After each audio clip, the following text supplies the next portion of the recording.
My mic's muted. I'm ready when you are.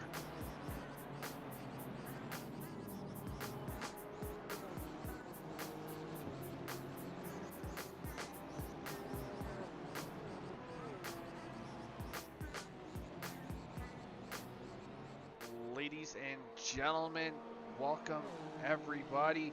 This is the final race of GT Meister Racing. I'm your host, Axia, and with us in the booth is Pfeiffer.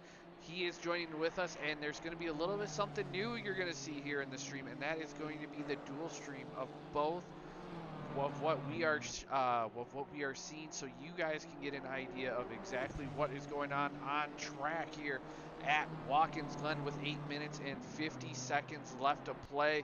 We have all the drivers other than Simmons, Azim, Lacroix, McNeil, Onisto, Jashke, Scott are out on the track. Welcome, Pfeiffer. How are you tonight, sir? I am great. Happy Friday to you. Happy to be here hanging out with you guys at GT Meister Racing this evening. Happy to be in the booth and not behind the wheel, taking a little bit of break from driving again this week. So just thanks for having me. Of course, welcome. As we mentioned last week at COTA, but the points have been confirmed after the stewards report. Ladies and gentlemen, Mr. Farmer is your champion for Season 4 here at GT Meister Racing as we watch him about to cross the line and set a provisional pole time in his Honda NSX as he is looking to possibly capitalize here at Walkins Glen and close it out, but it seems like he has yet to set a time so far. We'll have to keep an eye out, see who is else on a fast lap as they work their way around the track, and it looks like Wilson Fernandez, it looks like he's getting a bit of a timing board.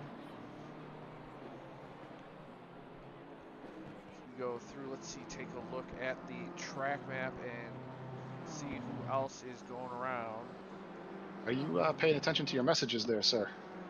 No.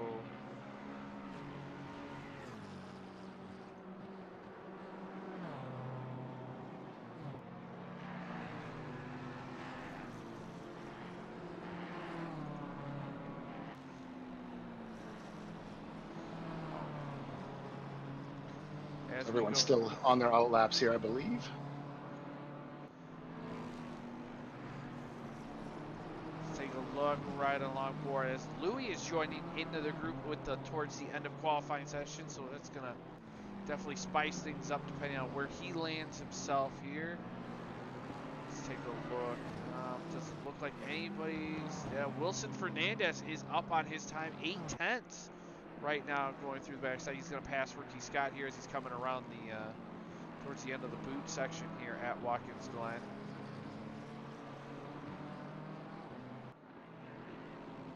See what he can do. Looks like Farmer let him by. Let's see, where's Farmer?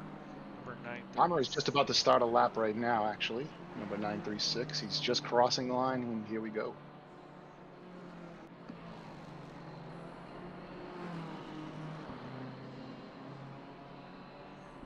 Hit a 144.9, but did he invalidate? Oh, and Fernandez up with a 144.6. So I believe Farmer did invalidate his times. Alex Arduin, he is up 1.4 seconds. He's about to cross the line here very shortly. He's onto the main straight. Yeah, Farmer definitely invalidated that lap. I see no time posted for him. Let's take a look now. We have Afonso. He's 1.1 seconds off the pace. Zoo 3.6. Hopkins 4 seconds off the pace. Kevin Tarrant's 5.1 in that Lexus as the times are starting to tumble in here. Let's take a look. See what Tim Wilkins, where is he in that Mercedes-Benz? He's working his way through on the first, looks like to be the start of the second sector of this track layout. He works through nice and tight on these lines as he's working his way through. I know he was telling me about how much Watkins Glen is one of his most favorite tracks, as Alex Arduin sitting there slotting himself up to P1 here in this qualifying session.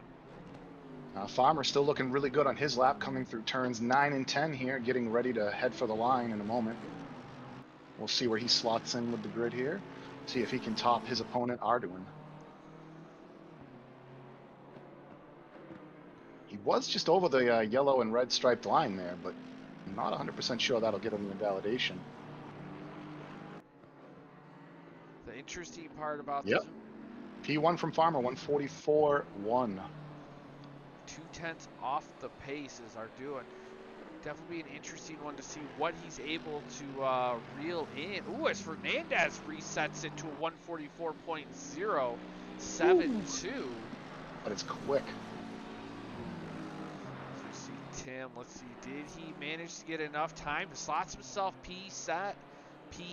Ricky Scott leapfrogs him to 2.2 off the pace. Oh, and Arduin now resets it to a 43.9. Oh, they just keep one-upping each other here.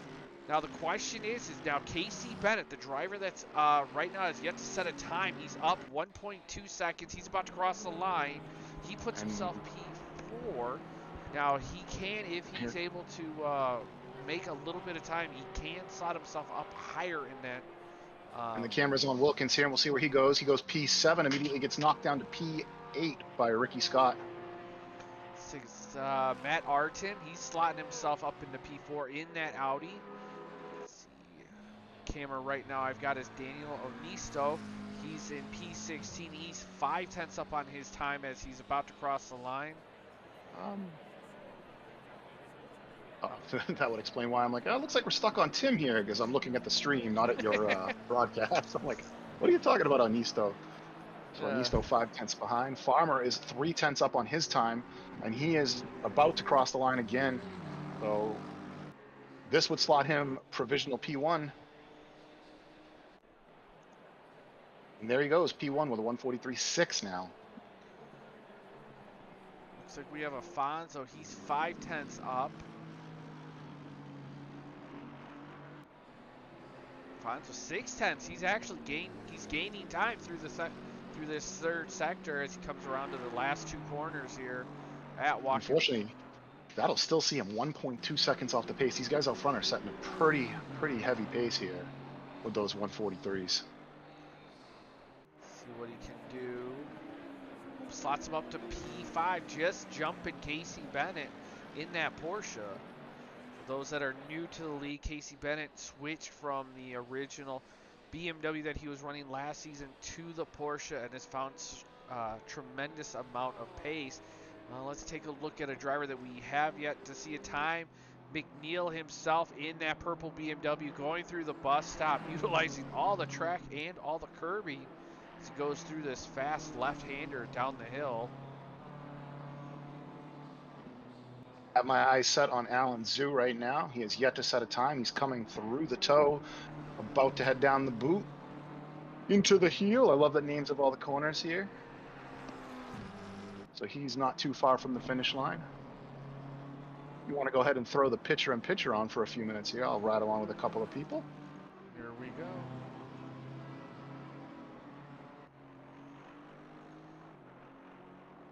Zhu through turn 9, approaching turn 10. Looks like now this track should be pretty fresh for Zhu. You know, he ran it not too long ago at ARC. He ran the 6-hour event here over the summer. So I'm expecting a top 10 time from him. He is looking super strong right now. He is at P10 right now so far in this qualifying session. He's only 0.4 off the pace of Ricky Scott, but I do know he said he was a little bit worried when he gets to the how the Porsche is going to handle that. And there we have McNeil actually knocking Alan Zhu out from that top 10, and it looks like Zhu had set a 3:02, so that must have been his outlap we were catching there. Well, looks like Ricky Scott jumped up to P8. Let's take a look. And speak of the devil, Carter Bennett, Casey's son, who is racing with us.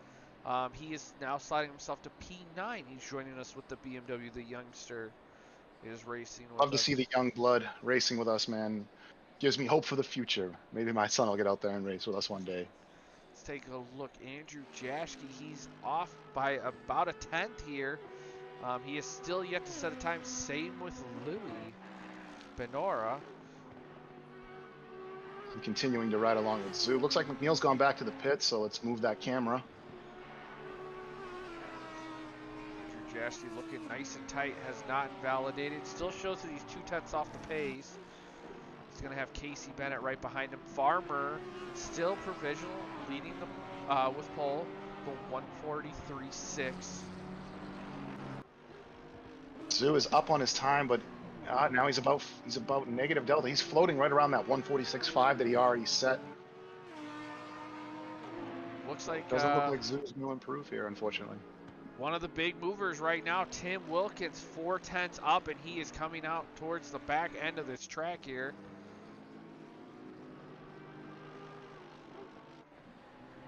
In that anime-inspired Mercedes-Benz of his. I'm riding along with Carter now as he is 1/10 up on his best time as he comes around through the toe.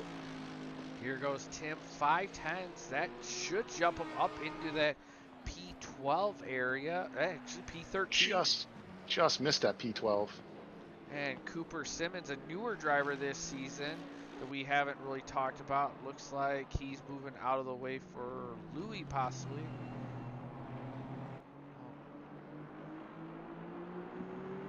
Looks like Carter is starting to lose that bit of delta that he gained.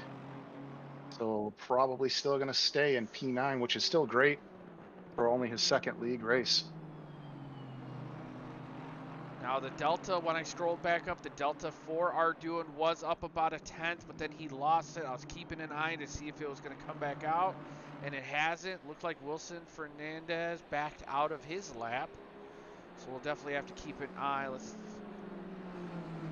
Andrew Jaschke slots himself P11 with his lap, and Louis P15, but it seems like Louis really right now needs to get past Cooper Simmons and hopes to set a faster lap. But right now, all I can see is Andrew Jaschke's up 4/10 on his time.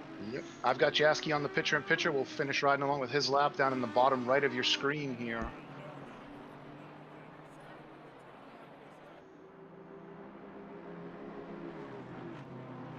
He's got some good time. Looks like he's holding on to it pretty well. He's got this turn here, turn 9, such a difficult turn because you have to brake in a straight line and then turn in so late. It's such a late apex turn, and if you get it wrong, you're going to run out wide and smack that wall.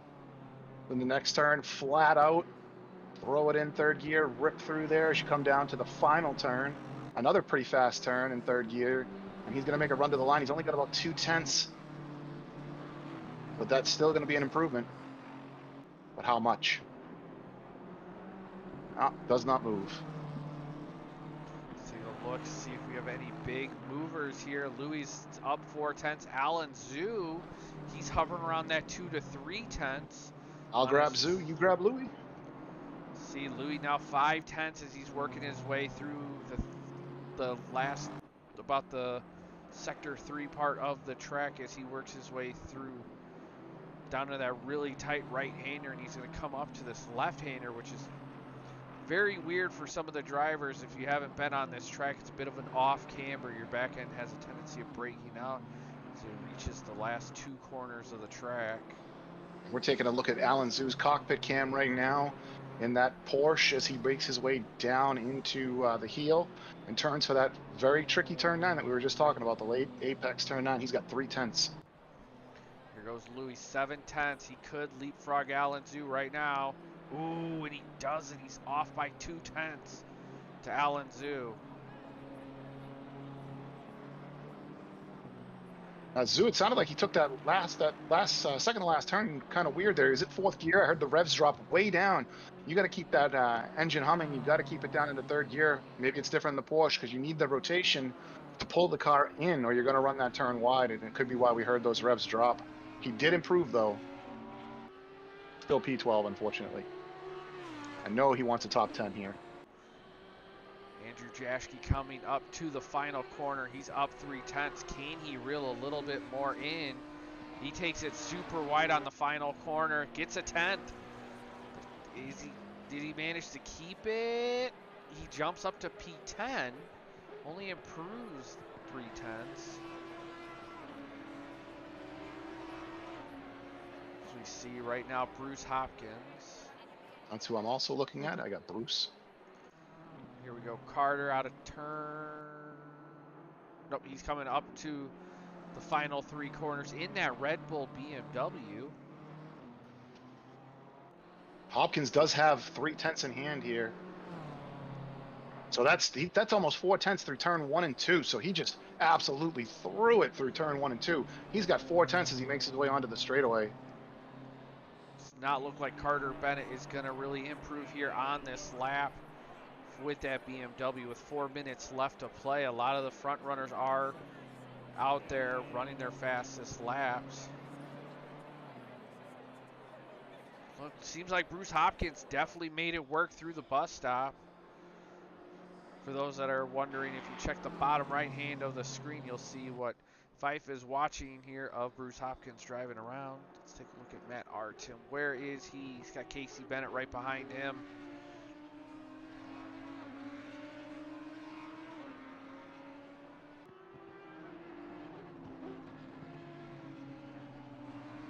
Bruce has still got 7/10.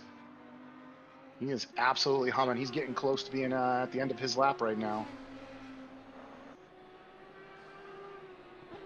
Oh, Artem. Ooh, big impact. Wow. Switches over to Andrew Jaschke. Andrew Jaschke, 6/10. He's going to slot himself P8 ahead of Ricky Scott. Bruce has lost a little bit of steam, but he's still got a good number going here. 4/10, 4.5/10. So as he's coming to the line, let's see if he can move up from P13. Almost 6/10 now. Bruce moves up to P11. Very well done. Let's take a look. Where is number 51, Mr. Alex Arduin? He is working his way down the hill, and right now he is he's bouncing between the 1 and the 2:10 time. Farmer is only 0.225 ahead of him.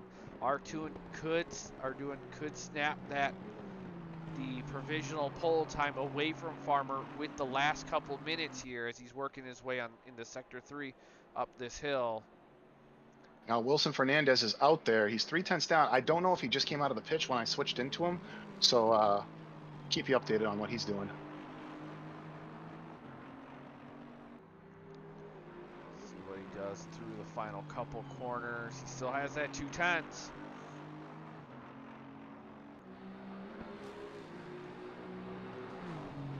Can he hold it through?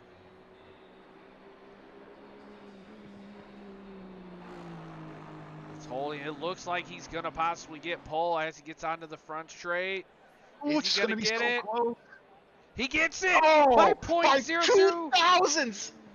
Wow! Farmer is not going to have enough time to get out of the pits to set a time. 2,000th of a second, guys. Wow. Whew.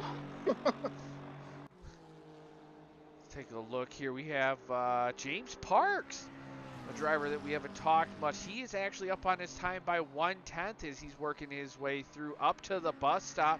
James Park, a very gentleman driver that we have in this league. What's such a nice guy for those that do not race in the league. Definitely get it, have some time to talk to him and everything else like that. He is truly. Don't mean to interrupt, Eric. Benora, 7/10 up right now. Yes, he is. James actually pulled out 4/10, so let's take a jump real quick up to Louis. 8/10. Woo! Louis into P11. James found about 5/10 on the downhill here, so I'm going to ride along board with him. Now Artem is a 10th up, but I don't think that'll move him up too much. Casey Bennett finding some pace, sliding himself up to that P4 spot in that Porsche. James Parks being 7. He's bouncing between 7 and 6/10. If he can hold it in towards the end of this, he could slot him ahead of Kevin Tarrance and possibly Tim Wilkins in that top 15 slot. Artem might snag P4. It's going to be tight. Got a couple of turns left. Oh, sorry. He's got a lot of turns left. Got confused about where he was on the track. Ooh. James Parks losing out a lot of that pace in that Sector 3 in that McLaren. He's only going to improve about 2/10 on his time. And there goes the end of qualifying. Ricky Scott is complete. The fastest driver right now that's on track is Matt Artem. Yep, and I've got my eye on Artem right now. He all he needs to do is hold on to about, a little over 1/10 and a half. to cross the line and move up into P4. Arduin still has a lap. I don't think Farmer managed to get around the track fast enough to set a Oh, Artem's time. losing it. Sorry, Artem's losing it. And now he's gaining it back. This is intense, man. Last turn, he needs 0.15.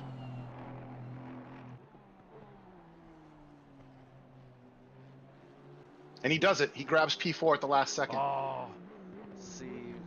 Arduin is down 2/10. Farmer is down 1/10 on his time. Don't think. Kill the pitcher and pitch it, bud. No one else for me to really look at. So there you have it, ladies and gentlemen. Arduin setting the fastest lap. Farmer right now going around the track. Didn't think he was going to have enough time to get around the track to set a fast lap. Not a valid lap. Yeah, but he's 3/10 off the pace, so. Yeah, he's down, unfortunately. I mean, it's not that he couldn't find the time. I mean, he can't find the time. Yeah, no, sorry, I didn't realize where he was on track. So that's qualifying, done and dusted. There you have it, ladies and gentlemen. Arduin setting at P1, your championship season winner. Farmer P2, Wilson Fernandez P3, Matt Artem P4, Casey Bennett P5.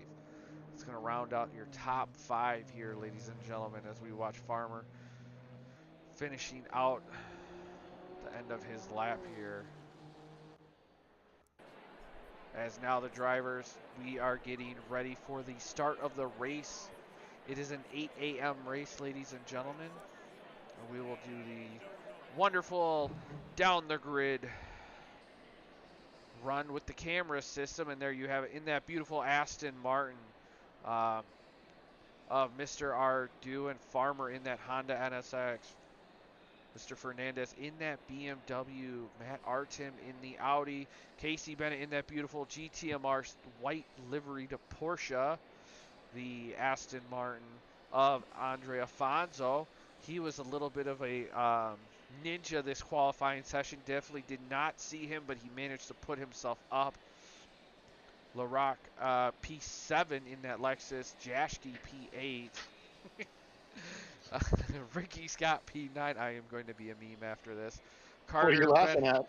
Memes again? Yes. Carter P10. And then we have Louis Benora P11. How can I say that properly? Bruce Hopkins P12 in that Aston Martin.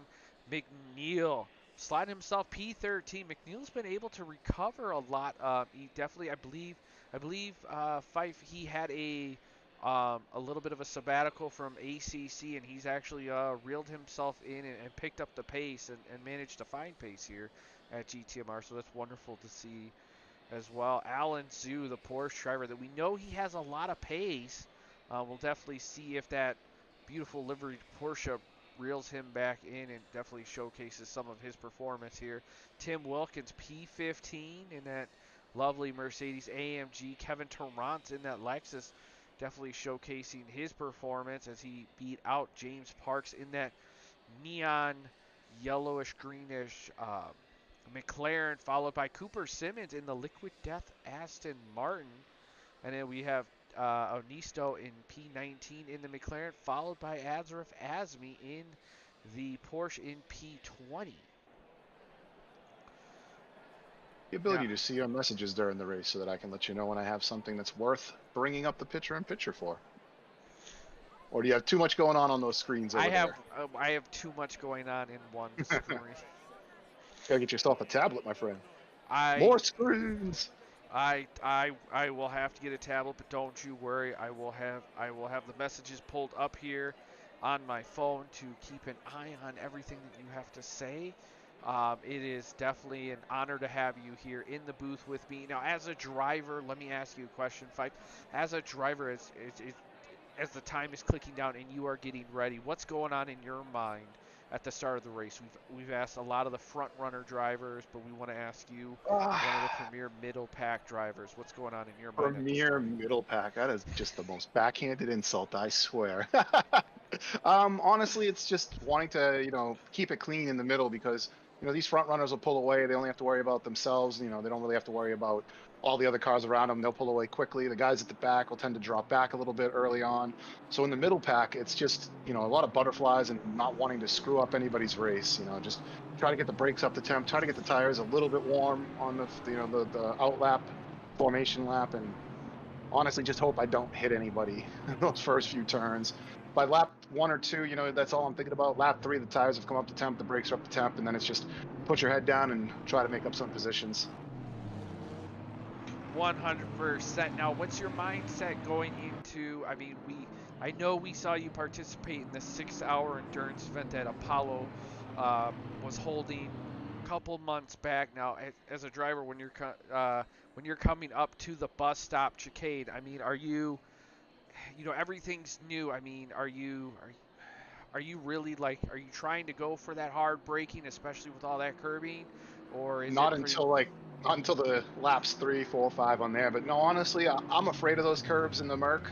Maybe when I was in the Lexus, I'd be a little bit more bold. Or people tell me the Ferrari can't eat curbs, but I used to bounce over curbs in the Ferrari quite a bit.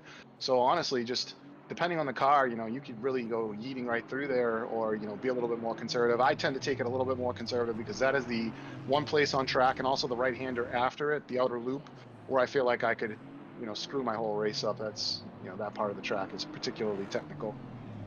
100% agree with you. Now, for you, who is a driver that you've seen throughout qualifying that you want to keep an eye on to see how well they perform? Bennett. I want to see Bennett get a podium. I mean, look at LaRock too. I mean, I love the Lexus, and he's up there in P6. So if LaRock gets, get a top 5 today, I think that would be awesome. And I'd like to see something from one of my ARC guys, Timmy or Alan. I'd like to see them in the top 10. That'd be nice. That would be nice. We do know that this is Tim Wilkins' favorite track. As we see, Wilson Fernandez looks like he had a little bit of a connection issue. He just joined back in, so he's sadly going to be ending up in the pits. What a shame there, especially with how ACC is starting from the pits can be a bit of a downfall, but thankfully the pit lane is a little bit on the short side of Walkins Glen. I'm definitely looking out for Carter Bennett. I want to see how Carter Bennett does here in this race, as it's his second race. He's slotting himself up to P9. Who's in the pits? Wilson Fernandez. Seems like he lost connection early. I just saw him just log right back into the server. Well, that's not a good way to end the season. Sorry about that, Wilson. That's terrible. So that's allowed everybody to move up one position in the field.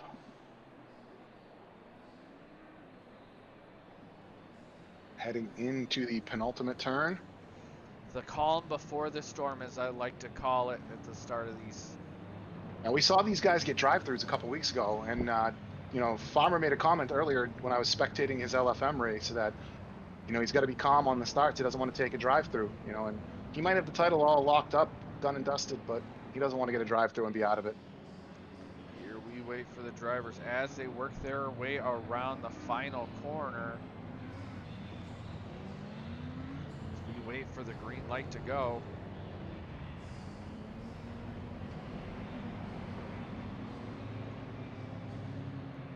Close to that line, you can see it shimmering in the distance there, and they're off. Ooh, Azarov Asby, you can see that green Porsche slip. Farmer gets a run, covers the inside. Arduin down. Ooh, Artem looks to cut in, has to back out. Ooh, super wide they go. Casey Bennett working his way through. Afonso getting attacked by LaRock. Down on the inside, now they work their way up the hill. Ricky Scott, he gets a beautiful run. Andrew Jaschke gets a beautiful run. Ooh, Afonso now getting swamped by the black and silverish McLaren. Jaschke's definitely wanting to capitalize on this down on the inside, but it looks like Afonso's going to cover. Ooh, he defends. He loses it. Ricky Scott catches the curb.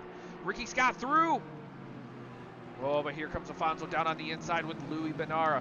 He is going to take a look. Afonso still covering it as best as he possibly can with Andrew Jaschke trying to hold off Benara, but there comes McNeil right behind him as they work their way down the hill through the fast left-hander and up to the hairpin. You see That was a pretty Carter. clean turn 1 and 2 up the hill and through the bus stop. Everyone got through there really well. Nobody's off track. And Azrif Azmi up to P14 on the start. Wow, making some moves. Making some moves That is a as tongue twister. it is a tongue twister as they work their way through all the drivers' freight train. You can definitely see Carter Bennett in the background trying to make some moves on McNeil. And there we have Bruce Hopkins. He's taking a look on the youngster. He was during the practice sessions. I had a few chance to talk with everybody. Bruce Hopkins was excited to be able to take the battle to Carter as he's working his way up the grid. Now we're going to fall back just a little bit as we see Cooper Simmons has Asmi all over the back end of him, and there's Tim Wilkins in that Mercedes as well. So Cooper Simmons is definitely going to be trying to hold off that Porsche driver as Kevin Torrance is taking a look on the inside of that Lexus.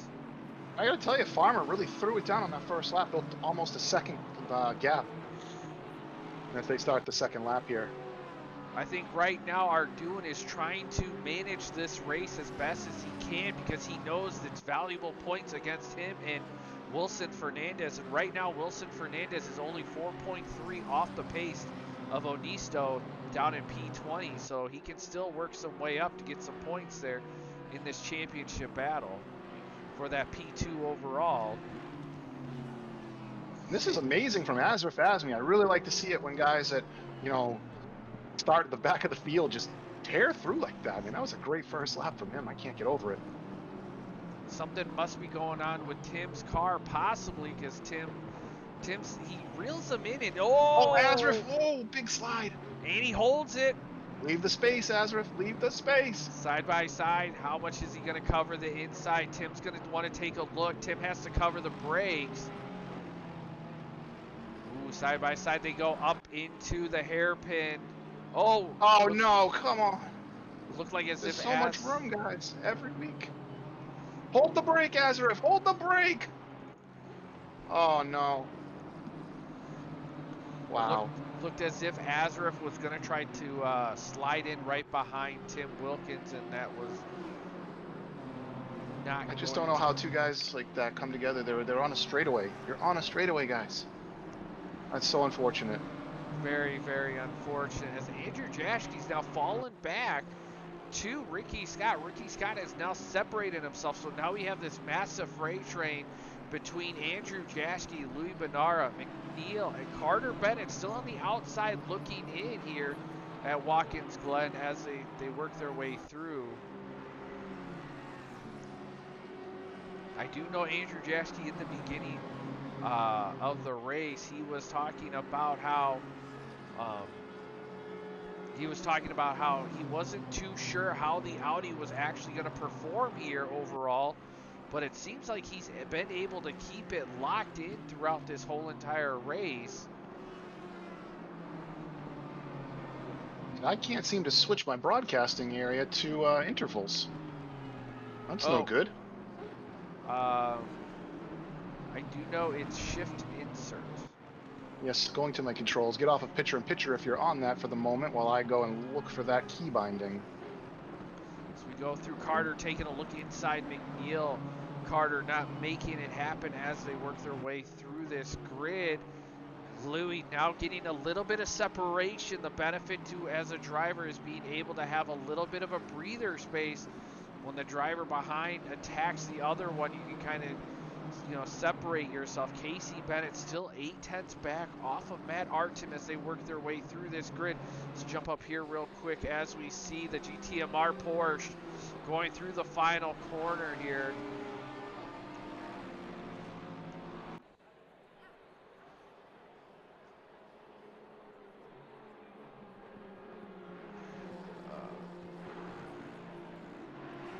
Artem's got Bennett right there behind him as they make their way down through turn 1. Both of them really good out over the curves, taking just the right amount of curves as they climb their way up the hill right now. You can see Arduin right there in the front of your picture as they make their way out onto the straightaway, heading for the bus stop.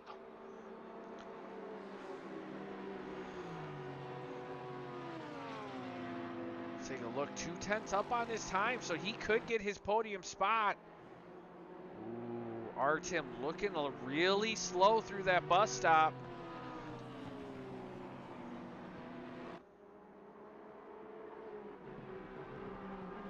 Your man's is just having a stroke, Eric. I was hitting the wrong keystroke. It's okay. It happens to us all. You can go ahead and pull the picture-in-picture back up if you would like now while I take a look through the grid for some other battles going on here. So we're still following along with Casey Bennett. You know, that Porsche gets out of the hole very, very well when it accelerates, but it seems like after it gets past those few couple gears, depending on the car that you're going, it goes up against, it just loses it after, I believe, like third gear-ish around there. And that Audi is just looking super balanced here at Walkins Glen. Riding along with Oh, McNeil Matt in your Artin lost the picture-in-picture. back end. Oh no! LaRock through, Afonso through, Ricky Scott through. He's gonna have to everyone's wait. going by Artem. What a shame.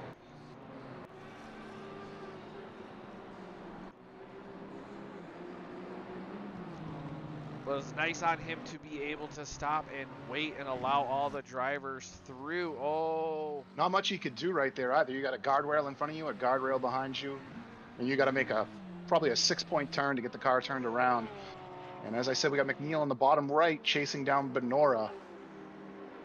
And now we have Wilson Fernandez. I'm going to jump along board. Wilson Fernandez, as I switch over to him, he gets past Cooper Simmons in that Aston Martin. The question is, how much damage did Wilson Fernandez get after he lightly tapped the back end of Azar's Asmi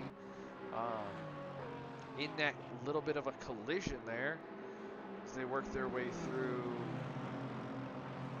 the series. As Sword and Keyboards jumps in the chats and he says, let's go, let's go.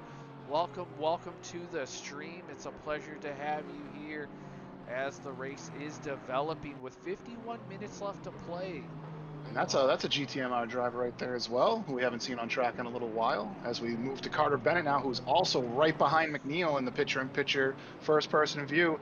Bennett, running up on the curbs as he comes out of the chute. He was coming up onto the straightaway from the toe, and he ran up on the curbing, almost lost it. Let's take a look. Where is the next closest battle? That is Carter Bennett, about 4/10 back. And they are starting to spread out at the front. Farmer built up a big lead already over Ardoin of 2 seconds. 2 seconds back to Bennett, and then another 3.5 back to LaRock. But LaRock in the Lexus P4, how about that? As we see Kevin Tarrant in the Lexus now, he's going to take the fight to James Parks for that for that final point position spot in P15. We are still watching Carter Bennett all over the back of McNeil here.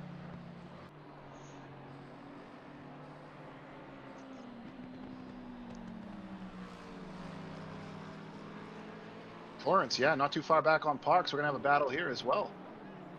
So you have McNeil and Carter Bennett in your picture-in-picture down the bottom right, and you've got Torrance and Parks on the main screen. Oh, and looks like Torrance, he went really wide there through turn 1, out way over the curbing, but that's going to give him a heck of a run as he makes his way up onto the straightaway as they head for the bus stop. He's going to be in the slipstream. Oh, he made an early judgment to try the outside, and he had to check up. So now he's going to switch back on the inside, down into the turn of the bus stop. Spicy. Oh! But like I said, I told you, you got to be so careful there. Those are, oh no. Oh, that car is destroyed.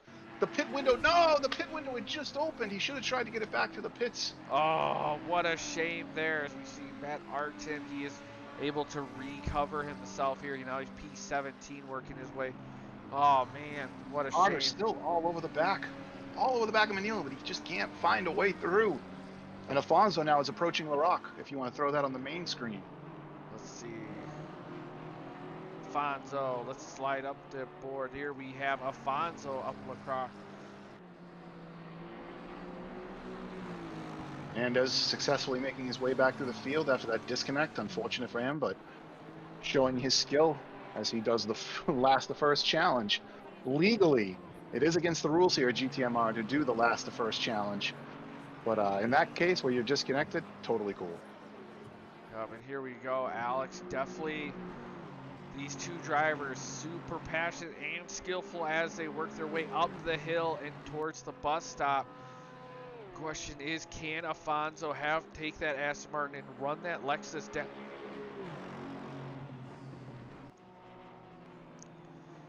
Lexus is looking super strong. You know, look, Larock was telling me about how much of a difficulty it was to try to set that Lexus up here. But to me, it doesn't seem like there's much, like they've had a lot of issues here in this race with that Lexus. Like, he's been able to hold off Afonso in that Aston Martin for quite some time. It does now look like Carter is losing a little bit of time to McNeil as I look for some other gaps to throw on the picture-in-picture. Louis Benara, I believe, is getting close to Andrew Jaschke here.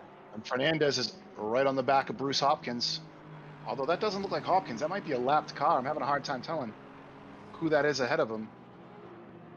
Oh, it is Hopkins. I thought he was usually in the Ukraine-colored car, but apparently changed up his livery this evening. And Fernandez looking to get through on him.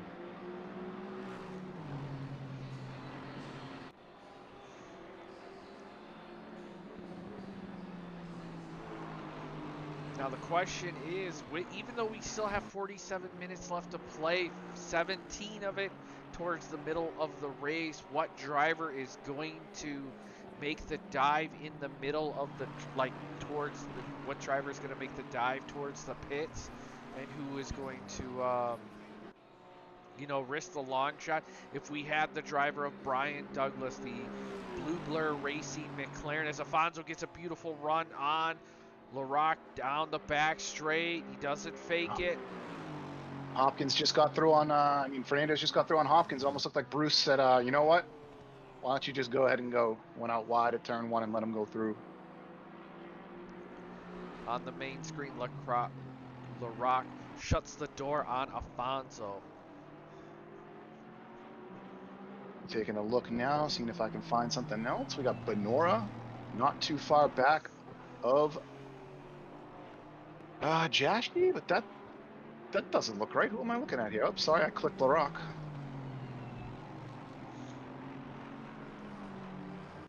Afonso gets a run on him, but he doesn't. Oh, I really need to pay attention to the chat. I apologize, everybody. Let's take a look. We have Pacific Northwest Sim Sports, Mr. Buckley. He is in the chat. Welcome, welcome, welcome. And now we also have Apollo Racing Club. Welcome, welcome very much. That's me. I know it's you. Well, I thought you might be confused because I could also be under Pfeiffer. True, true. Let's take a look. Was Pacific Northwest for actually I changed cars, so I elected not to race. I will join again in the next season. You know, you always change cars towards the end of the season, Mr. Stefan. But the question is what is the car? Benora, right on the back of Jaschke down into turn one right now. These guys are bumper to bumper with only a tenth between them as they head out towards turn 2 and 3 in the back straight.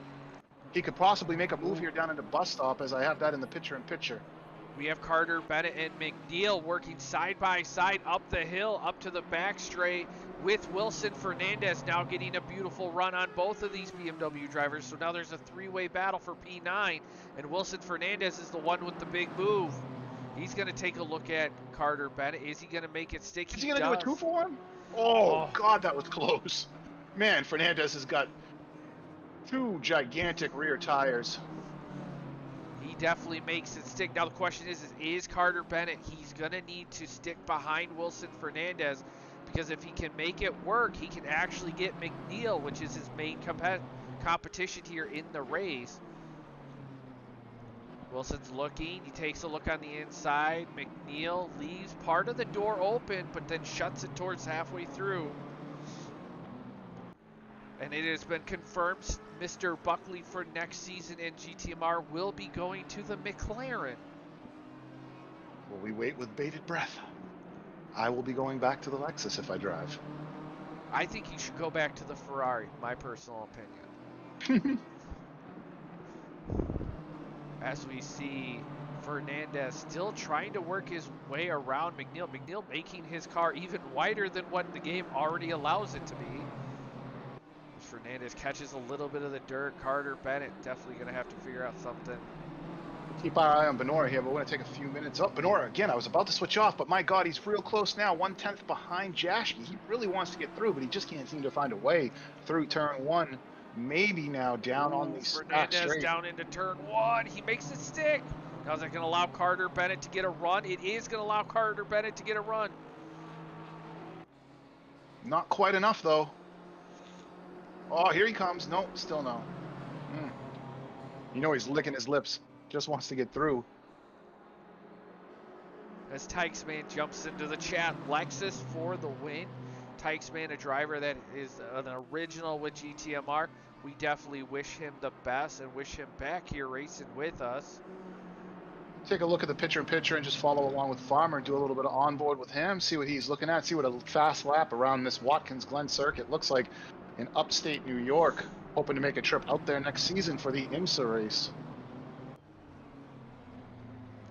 Carter now all over the back end, trying to get McNeil to make a mistake, but McNeil doesn't really make a whole lot of mistakes. I race with this guy. Ooh, side by side, here they go. Out of that hairpin. Ooh, Carter, smart for such a young kid racing here in GTMR. He's making a lot of smart moves. Not overdoing it, not trying to push the corners, just racing very, strategically. Ooh, McNeil loses the back end. That's going to allow Carter to slide through. The left-hand corner that we were talking about with the off-camber toward, I believe it's the third to last corner. Ooh, McNeil goes wide, taps the wall onto the main straight. Ouch.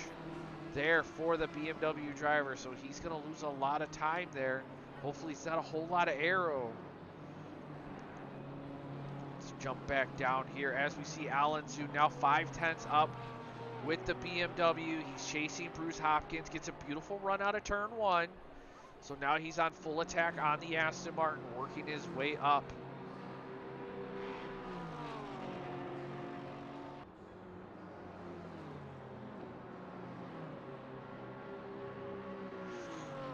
As we see, Benora is still there on Jashke. It's just the gap has started to form now. Jashke's got 7/10 over him. Zhu is on the back of Hopkins. I'll keep my eye on that. All right, we'll slide up and take a look back at Afonso, because I did see that Afonso was still about 7 to 9/10 depending on the track, and your boy LaRock in that Lexus is definitely showcasing a lot of performance and pace.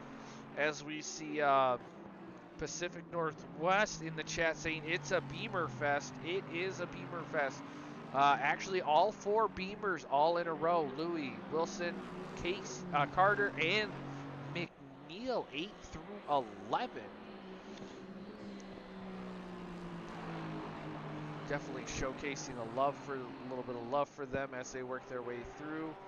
Let's take a look. Louis Benara, he is now coming out of the final corner. He's on the bumper of Andrew Jashke as they work their way on the front straight. Louis is going to take a look on the inside, but is this going to be enough? He's going to partially close the door. Jashke just gets enough of his car out of turn one just to get up. That gap is holding between Zhu and Hopkins. 7/10. Actually, now it's 4/10. Zhu's closing up a little bit. Switch over back over to the whole main screen here for everybody as we work our way through. Benora is now right there. I just saw a gap of 0.0. Yes. Alan. He's got to do it quick because Fernandez is coming up, and Fernandez could seriously disrupt his rhythm.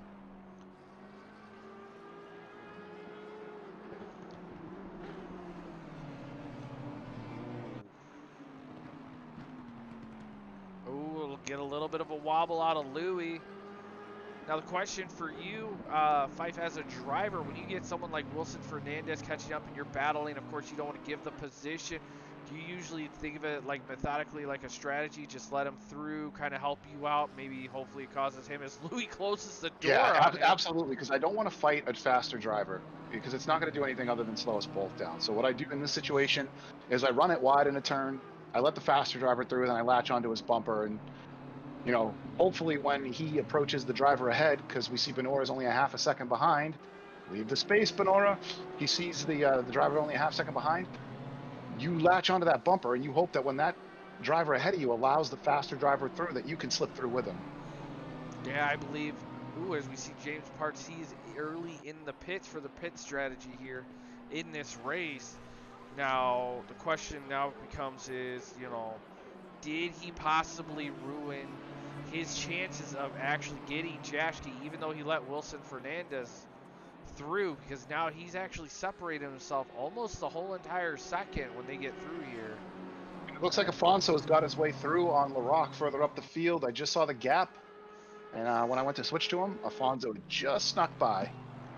So Afonso up into P4, LaRock down to P5. Still a great run for LaRock right now. Let's take a look. Any other close battles that we have? And that's really messed up the pace of Benora now. Benora now 1.1 behind Fernandez, and Fernandez 7/10 behind Jashke. So that gap is busted wide open, unfortunately, for Benora in the battle with Jashke.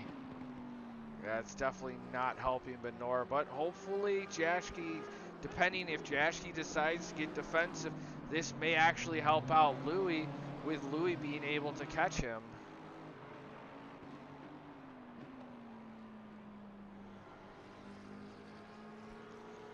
Fernandez now right on the back of him. He's going to go through. So we'll see if when Fernandez goes through on Jashke, if it allows Benora to close a bit of that gap, which is now up to 1.4 seconds.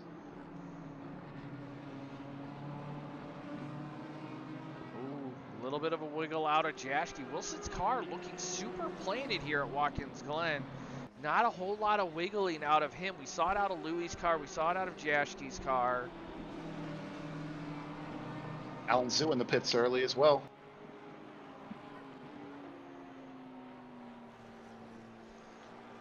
I wonder what the strategy is there. That a driver like Zhu, he said before, he usually takes a little bit more fuel than he needs to keep the weight at the front of that Porsche. So doesn't necessarily need to stop early. Could just be going for that undercut. Is it undercut when you pit early or overcut? It's undercut when you pit early. Okay. All right. It's over when you pit late. I got it, guys. I got it. I can do math. Tykesman says Phantom equals finished. He should just race F1. Well, that's... Hang it up. Go race Codemasters F1. As we follow along, we got 26 minutes left of the pits. For those that are new, that are watching GT Meister Racing, here for us at ACC GT3, we have a 60-minute race followed with a 40-minute pit window. So the pit window opens up the first 10 minutes as we see Bruce Hopkins 2/10 off the pace of McNeil. We're going to switch over to that very shortly here to take a look at that battle here as we see Wilson Fernandez. He's getting a beautiful run on Andrew Jashke. He's trying to hold him off, but I don't think it's going to work as Fernandez shuts the door on Jashke. Switch over to Bruce Hopkins here with McNeil. He's got a beautiful, nice run on McNeil. That was nice. He made it look easy. He's just, like you said, that car looks super planted on Fernandez. And this guy started in the pits, everybody. He's up to P8 right now. Now he's got a big gap, though, 6 seconds to Ricky Scott. My timing board's not showing him moved. Yeah, same thing. Same thing. It doesn't usually move until they complete the lap. That's the problem. And I'd just like to encourage everyone to go bowling. Go bowling, everyone. Go bowling? You don't get it? No, Final billboard when you come around the final corner here. I just saw it on the side of the road as well. Go bowling. They're apparently very passionate about their bowling in upstate New York. I wonder if they have Candlepin up there. That's a good, it's funny because, there's a gentleman that I work with that actually league bowls like three days out of the week. and he was asking me if I was bowling, and I was like, no, I haven't really gone bowling for very much for a while. And then all of a sudden, you're saying go bowling. I'm like, have you been talking to the guy I work with?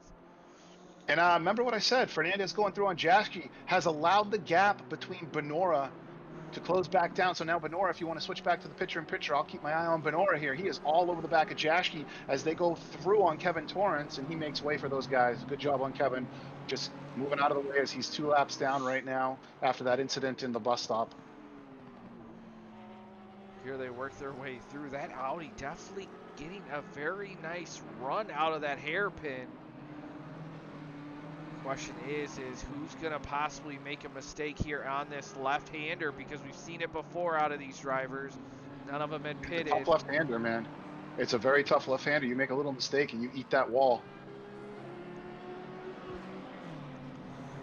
It's weird because as a driver, when you go through that left-hander, if you're really pushing and you're mentally focused, you don't make a mistake.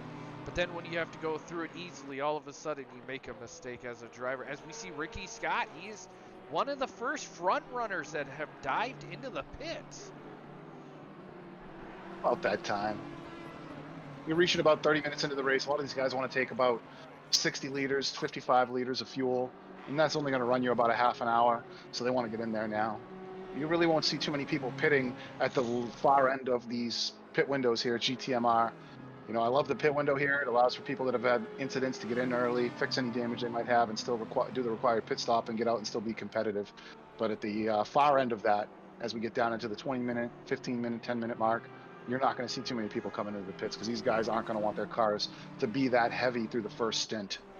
That's very true, very true. Unless it's a track where you know there's going to be a lot of like early incidences. And I mean, I've done it a couple of times with the in Apollo racing, where if it's a track where you know there's a strong possibility of a lot of incidents, I have ran my car very heavy to try to stretch it out towards your last couple minutes here for your pit window.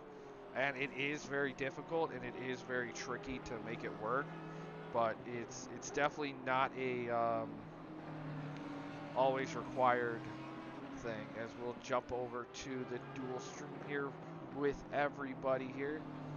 I'm taking a look at Alex Rock on that dual stream. He's 1.4 seconds back of Afonso, and we're going to take a look at his onboard camera here, and you can just see Afonso just up the road here. Afonso hasn't pulled that big of a gap since he made the pass, so LaRock looking to fight back, but he's got Fernandez on the back of him, and these guys have got to be thinking about pitting pretty soon. Louis still all over the back end of that Audi. I mean, as a driver, I mean, what's going on in your mind? I mean, you're just, do you decide to gamble it, go off strategy, pit, and then hope that, you know, that you can beat him if he dives in the pits, or do you just, you know, kind of do one of those, well, let's see how many laps he's got? As a driver, I just go until my tank's almost empty, man. There's no strategy when Fife pits. There's no strategy. I'm just trying to survive out there every week. I go for 20 liters and I just shut the engine off occasionally on the downhill. Just let gravity do the work.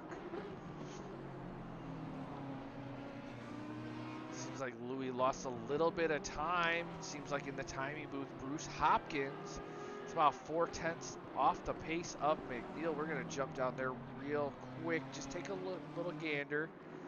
And there's about the same distance as Louis is to Andrew Jaschke. I'm having a look at Fernandez now, and he's got that huge gap to LaRock. He's got about 7.8 seconds, but worth driving along with a driver like Fernandez, who's just so quick, so technical. He just doesn't make the mistakes. Now here comes Casey Bennett. He is pulling into the pits. He's going to be serving his pit. Pitcher in pitcher is Bruce Hopkins looking at the back of Liam McNeil. He is right on the back, and that's pretty much the only battle I'm seeing right now. So if you want to switch off the pitcher in pitcher and go full screen with Bruce Hopkins riding right on the back of Liam McNeil right now, I'll let you know when there's something else to look at, and we'll bring that pitcher in pitcher back for you guys. Oh, it looks like Liam's going into the pit, so that's going to allow Hopkins through. And that's gonna, now we're gonna jump back up aboard Louis, because it was showing that he was about a tenth off the pace of Andrew Jaschke. Yeah, he's pretty close. Looks like he did lose some through turns 1, 2, 3, and down the back straight. So we have McNeil in the pits, Carter Bennett in the pits, Casey Bennett is still in the pits. He should be coming out very shortly. So they work their way through and around. Ricky Scott, let's see where he's going to come out. Did Casey Bennett beat him out? Louis loses a lot of his pace through turns 1 and the uphill section, but he manages to reel Jaschke in here on the back half of the track. And your leader, Farmer, is diving into the pits, and he's only been able to separate himself to about a 2.1 second gap to Arduin here in this race. Why don't you go ahead and put the picture-in-picture back on, and I'll take some time to ride along with our leaders, give them some screen time, since they haven't been getting too much this evening, and since it is the last race of the season. Ride along with Farmer for a bit, and then Arduin for a bit in the picture-in-picture. LaRock is in the pits as we still follow along the BMW and the Audi. Looks like Louis Bernard is really working his tires, because he was getting a little squirrely out of that final corner. He's definitely overshooting turn 1. Question is how many times are we going to start seeing drivers doing that and starting getting penalties? Now on the picture-in-picture, Arduin is right on the back of Farmer. I don't know why the pit stops are like this. There is literally half, not like maybe 5 tenths between them now.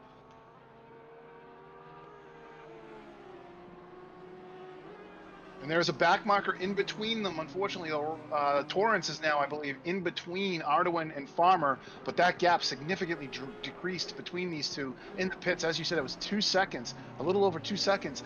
It's now maybe 7 tenths, 8 tenths. I'm having a hard time telling at the moment. 9 tenths or 1.5. And Torrance moves out of the way as they enter the bus stop.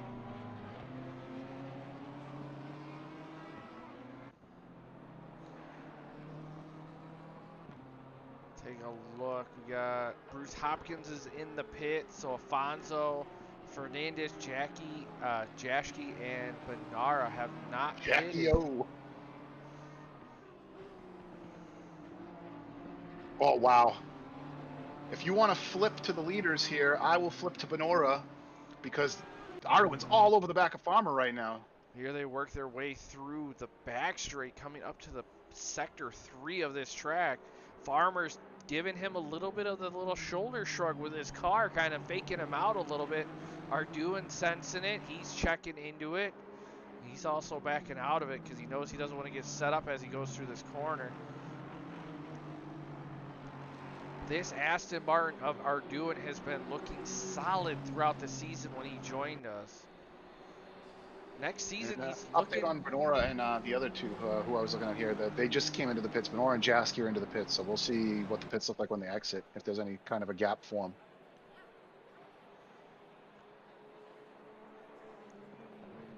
Come through. I know Arduin was talking about possibly going to the Mercedes-Benz next season, so that's going to be an interesting one.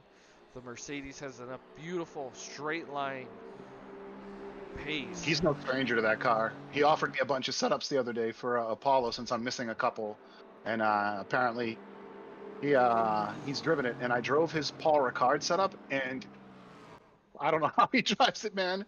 That setup was trying to kill me the whole time I was in practice for Paul Ricard for tomorrow night. Farmer still not being able to separate the gap from him. No, man, Arduin's right there, and Benora and Jaschke are coming out of the pits. So we'll see. Wow, we'll see where the gap now 1.3 seconds in your picture-in-picture here, and we'll go to Helicam for this battle.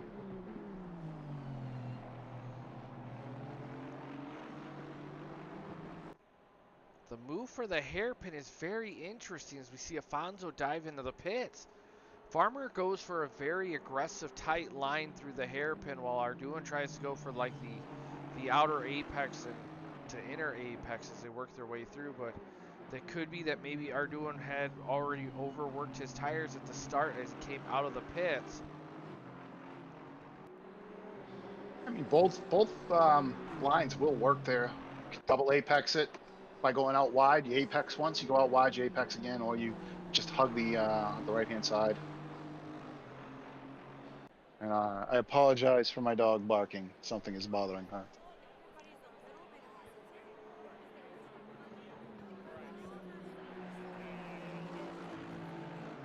It's like this gap now between Jashki and Benora is up to 1.4. So I'm taking a look around for some other gaps to have a look at. Artem on the back of Bennett now. Artem recovering from that crash. He's having a wonderful recovery drive. And he's about to make the pass down into, I've lost where we are, turn 8? Yes.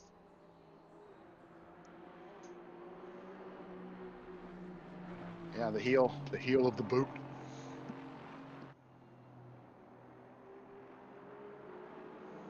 And I'm so happy that there's a battle at the front of this race right now, that these guys have come back together. You know, Farmer might have got the championship, but Arduin wants to win tonight for sure. And the temperature is rising here at Walkins, Glen. We started at 8 a.m. and now it's 9:28 a.m. in game. So the temperature is from the start of the race has gone up about 3 degrees Celsius. So wondering if this is making a huge mistakes of some of the drivers here. And it's messing around. And it looks like on the timing board, Fernandez is all over the back of LaRock. Yep, I was going to point that out. And Artem got through on Bennett, and he is waiting for the timing boards to update, but I do not see Benora anywhere on the front of Artem's screen.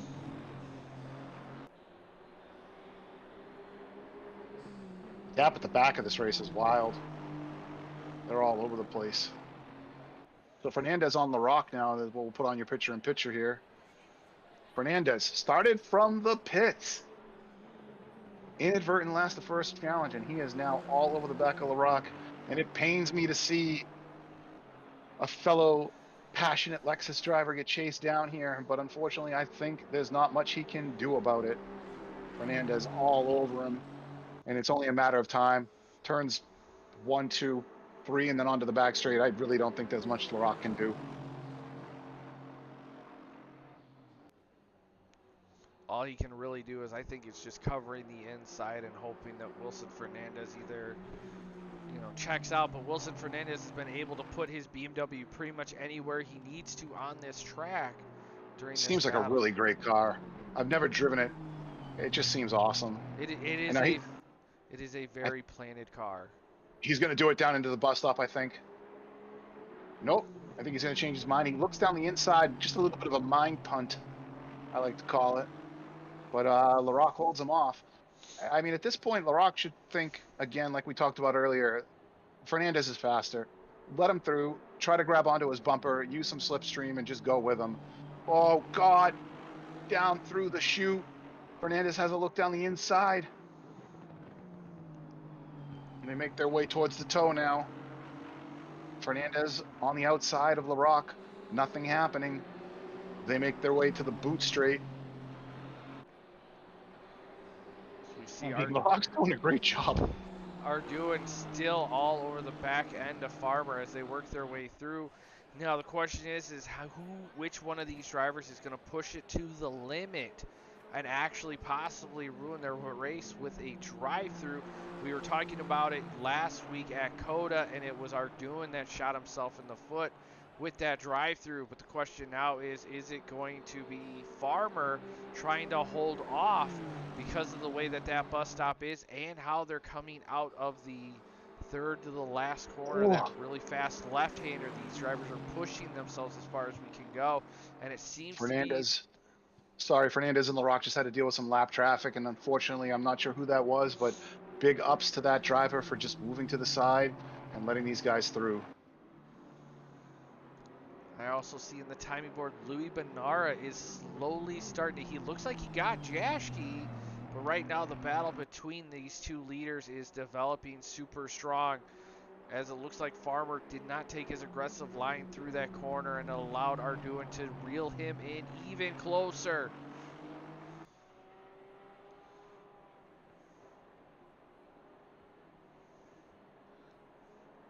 Can Arduin make it stick? Can he get past Farmer? Can he cause Farmer to make a mistake as we watch the drivers approaching this very fast left-hander? Looks like Farmer catching the brakes, getting a little squirrely. Oof. We're looking at the wing camera right now on the picture-in-picture of LaRock, and you could just see Fernandez just giving him a sniff in the rear. He is all over this guy, but LaRock defending for all he is worth right now. If LaRock manages to hold out for 18 minutes, he is getting driver of the day in my book, not just because he's in a Lexus, but Wilson Fernandez has been able to pass everybody in this grid any which way he can, and LaRock is literally giving him everything. As right now, Arduin's looking to make a move on the outside of Farmer as they work their way onto the... Does the Aston Martin get the run? Side by side, they go into the bus stop. Oh, there's a little bit of a tap on the rear bumper. Farmer manages to recover. Arduin checks out of it just a little bit. And Fernandez got through on LaRock. Unfortunately, he could not defend. And Fernandez is up on his Delta. He is flying. LaRock down to P6. And Farmer still holding off Arduin here. Oh, boy. Go ahead. But as a driver of the Lexus, I know you're still happy to see him up there in that P6 spot, showcasing the performance of the Lexus. Improved all season long. He's improved every race. He's had some great races. Thank you for the follow, Wishmasters. Welcome, welcome to the Twitch stream here as we keep watching the leaders of Farmer and Arduin battling it out in Walkins Glen. Farmer did make a comment earlier that he said if Arduin had came into the season sooner, that this championship battle would develop even tougher. The question is how is this gonna spice up even more going into next season with these two drivers? And Fernandez is now closing down the gap on Alfonso for P4. Oh wait, no, that's lap traffic. I apologize.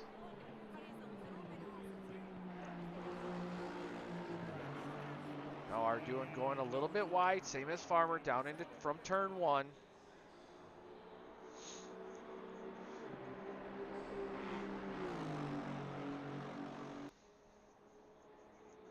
Swords and Keyboard says, hot for the y'all liking the pick and pick.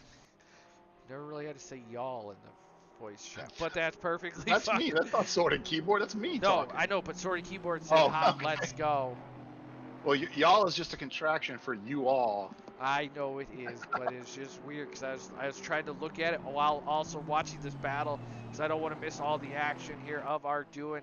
Now reeling in Farmer here in this race. This NSX is definitely trying to hold in.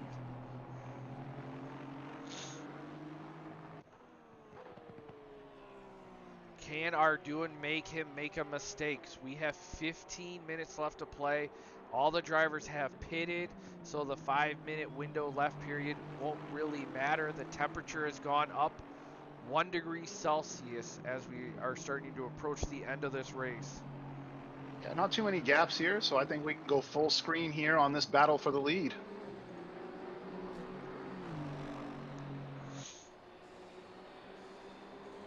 I'll let you know if I see anything else developing in the field, but right now the gaps through the rest of the field pretty large.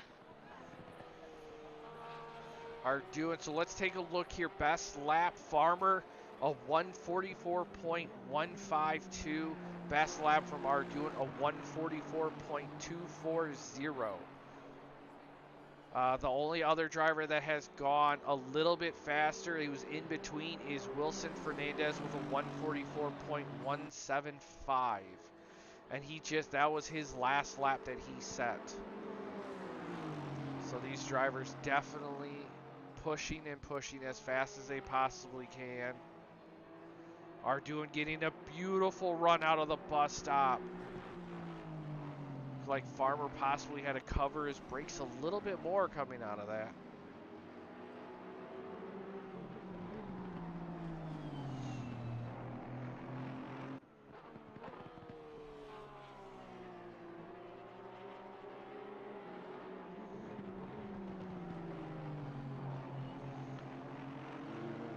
Bumper to bumper as they work their way up the hill. Curious on what happened to Andrew Jaschke versus Louis Benara that slotted him back 15 seconds. These two drivers were battling it out. So definitely have to get a report on that towards the, won't be for next season, because it'll be a little bit of ways away, but we'll definitely hear about it towards the end of the race on what happened there. Farmer running a little wide the second to last corner as we see the Aston Martin working his way up behind the NSX. It seems like Farmer's getting a little worried, like Farmer's tires possibly are starting to drop off in this race, as we see Matt Artem now 7/10 off the pace of Andrew Jaschke. We're gonna jump down there real quick and take a look at that possibly here in a second. Let's see what happens with the two drivers as they work their way up the hill. Matt Artem doing a wonderful job recovering for his race as he lost it on that fast left-hander.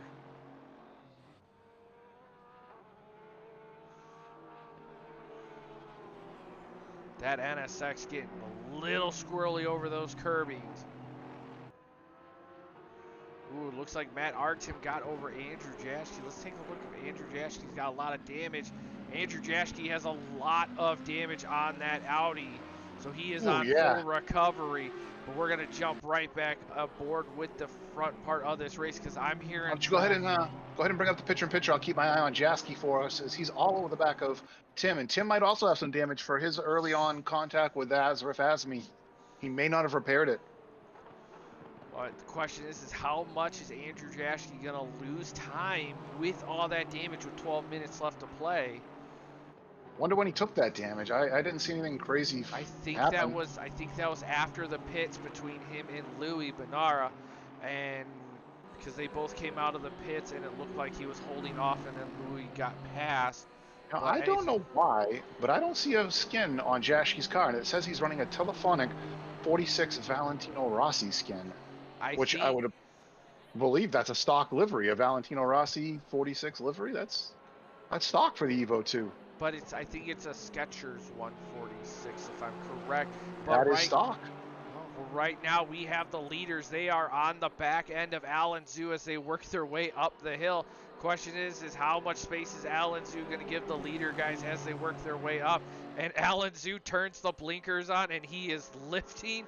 He is just saying, yep, you guys can go. I am not going to get in the way. And that's going to allow Arduin to work his way up there.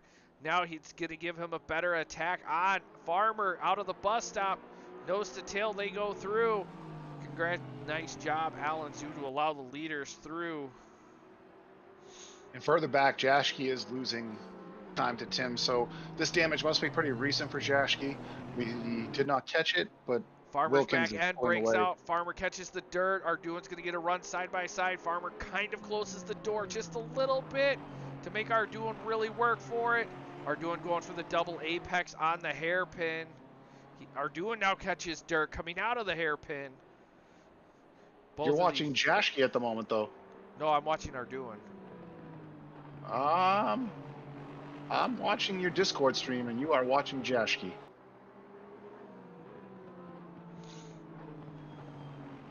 Unless the Discord streams have started to desync as well.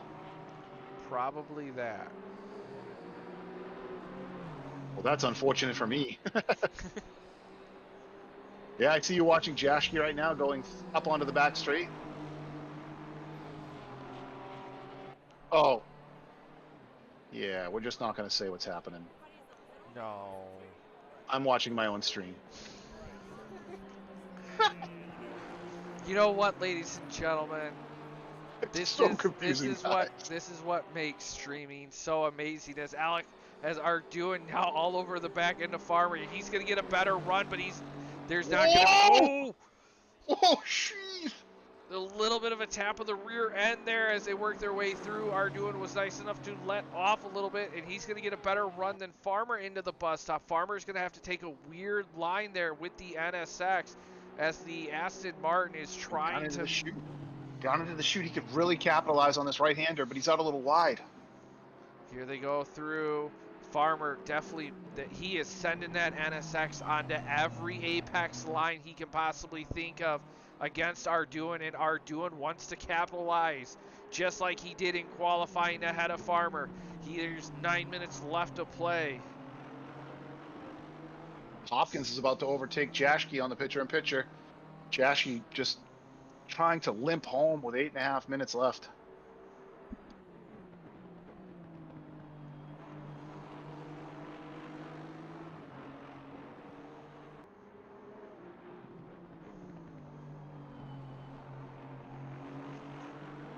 Oof, you can tell Farmer's tires are getting overworked. He's getting a little squirrely, and the talk of the temperature of the track has gone up by 1 degree Celsius on the track. So now we're up to 25 degrees Celsius. Ooh, Hopkins got through on Jaschke just a moment ago. No trouble there for him with the damaged car of Jaschke. Now the question is, can McNeil catch him before the end of this race? Here they go, nose to tail. We've seen it before, ladies and gentlemen. No, McNeil catching Jaschke. I'll keep an eye on that. So we see Arduin now. Again, another run on Farmer up the hill. He has been able to plant it. He's causing Farmer to take the very, very shallow line up to the bus stop. Side by side they go. Arduin now having to take the MotoGP dirt off-road line through the bus stop to avoid... Listen, MotoGP riders do not take the dirt, my friend. Don't you dare.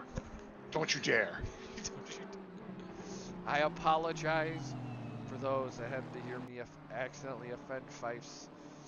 You take the dirt line on a motorcycle? I meant You're the dead. I meant the MX drivers. Okay, I'll accept that. The motocross bikes. As we see Arduin still battling it out with Farmer. The timing booth is starting to freak out a little bit. At one point it said Arduin was leading the race and Farmer was P2. So, but both of these drivers nose to tail. I mean, I would probably be sweating profusely with how this battle is going here.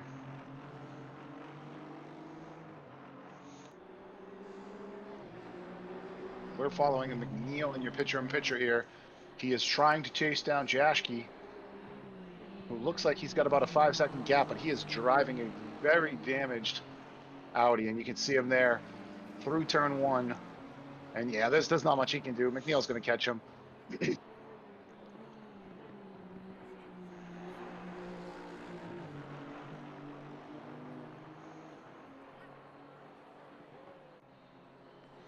As they go through up the hill.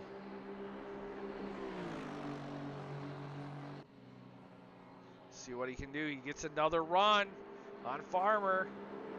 Farmer, he is making Farmer put his NSX on the dirty line, picking up all the stuff. Arduin now all over the back end. He's going to go on full attack mode as they come out of the bus stop. McNeil threw on Jaschke. He made that pass finally. Now will Alan Zhu get it? Jaschke is just falling down the order. Arduin goes around the outside, catches the... Oh, catches no! Ooh. He should be all right. That shouldn't be too much damage. Have a look at Arduin's cockpit camera to see how much damage he's carrying from that. Not much. Doesn't look like much. Looks like a little bit of a scrape. Let's take a look on the outside. Let's see what happened. We're going to replay this. Side by side. Ooh, looks like they just to get it turned in.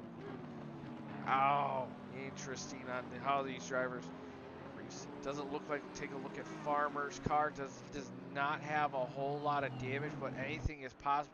Looks like his steering's a little squirrely, but I mean that's what happens when both drivers are racing to the limit side by side as they go through this race. Zhu is starting to close that gap down to Jaschke.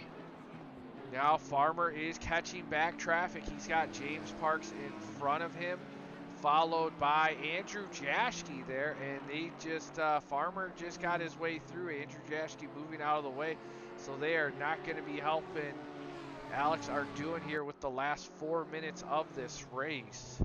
Hard for me to tell the gap between Zoo and Jaschke. 12.2 seconds. Yeah, it looked closer on track. There must have just been some lap traffic. Now James Parks could unlap himself with, and there goes Alex Arduin. He is hauling. He is definitely wanting to catch Farmer. Everybody's moving out of the way. You can see he is racing with rage a little bit. 3.8 seconds off the pace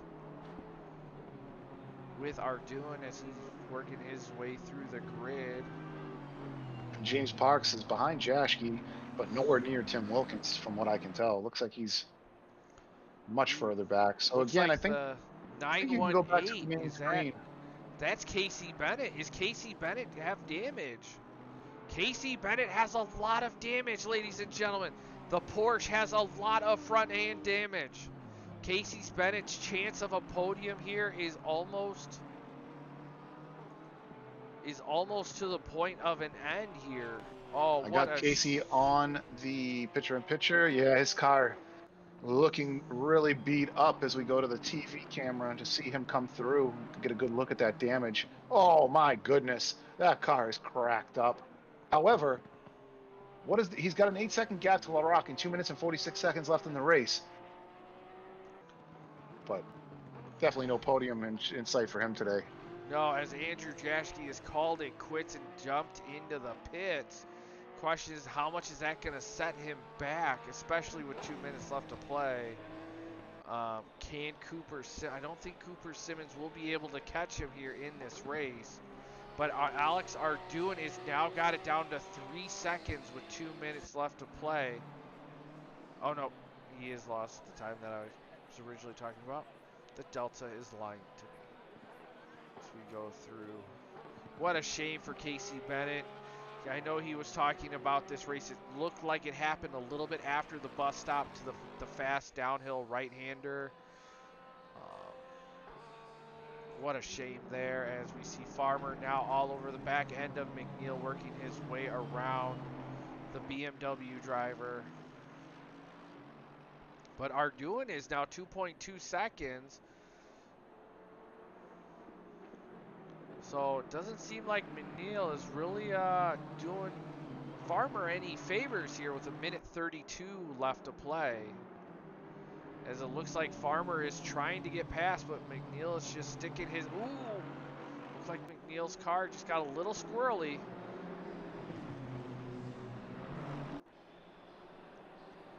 McNeil still running his line, and now Arduin is caught up to Farmer, ladies and gentlemen. It's going to be a battle to the end. Farmer having to look and figure out what's going to happen. So come through on McNeil. Come on, McNeil, just move out of the way here. Go wide. Let Arduin through. Oh, and he does. Now Arduin's going to get a beautiful line on Farmer. This is going to be the battle for the final lap, ladies and gentlemen. Arduin definitely making it look like something happens as Jaschke has fallen down to P17. Since he was in the pits, Arduin is going to try the outside on Farmer up to the bus stop chicane. Here they go.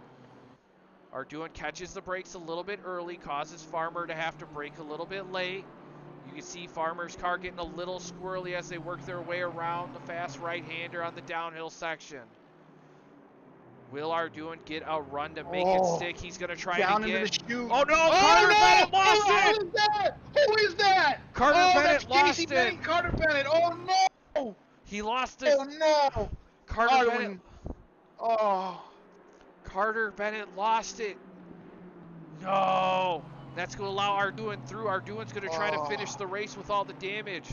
Honestly, at this point, if I was Arduin, and nothing to him if he chooses to finish the race this way, but when something like that happens, I would just kind of pull over, wait for Farmer, and kind of just finish the race together.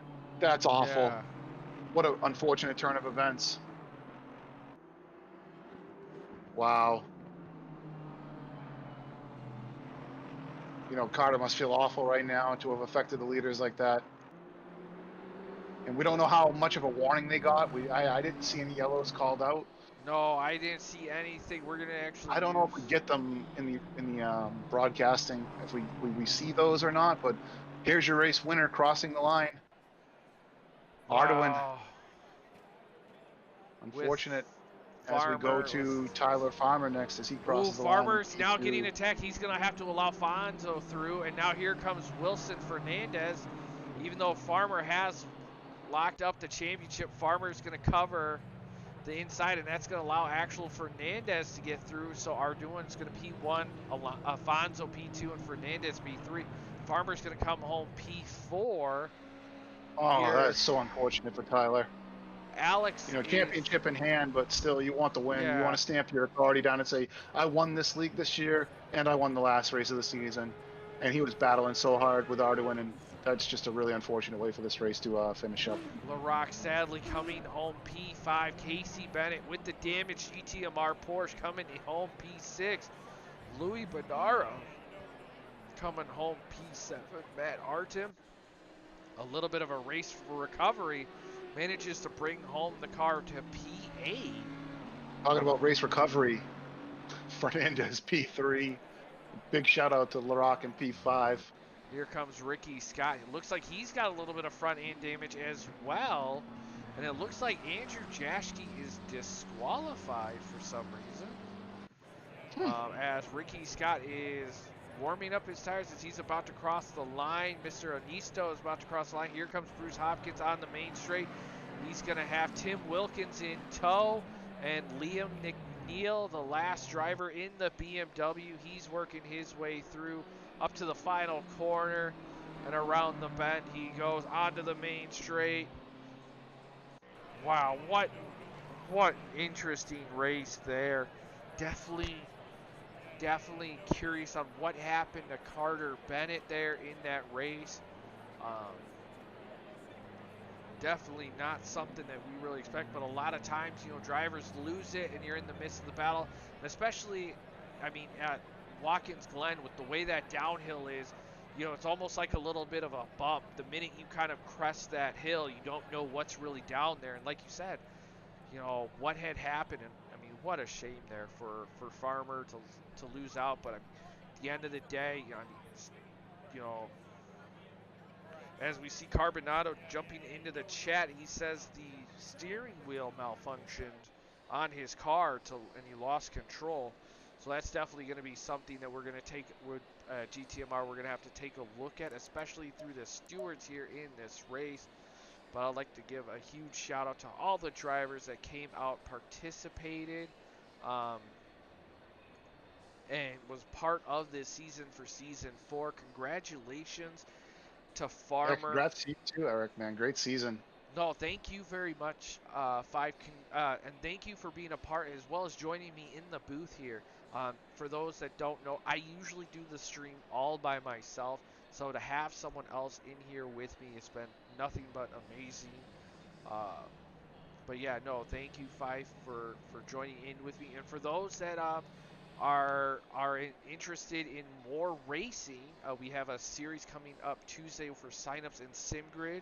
In the next few couple of weeks, season 5, we should have a few informations dropping about season 5 here in the league. So definitely check us out on SimGrid as well as Grid Finder to get the Discord link to join in and to sign up as well. But also check out tomorrow Apollo Racing Club, one of our, I guess you would say, brotherhood leagues of North America. They are racing at, I believe, Paul Ricard at 9 p.m. Eastern Standard Time. I will be on the grid for that one, man. Hopefully I will see you there. I will be racing on the grid as well, as I have to definitely see how I can get a Porsche GT3 race car around the track without feeling slow. So that's definitely going to be an interesting one, to say the least. But I would like to say thank you for all the drivers to come out, and a huge shout out to all the viewers for joining us. I want to wish you guys all the very, very best.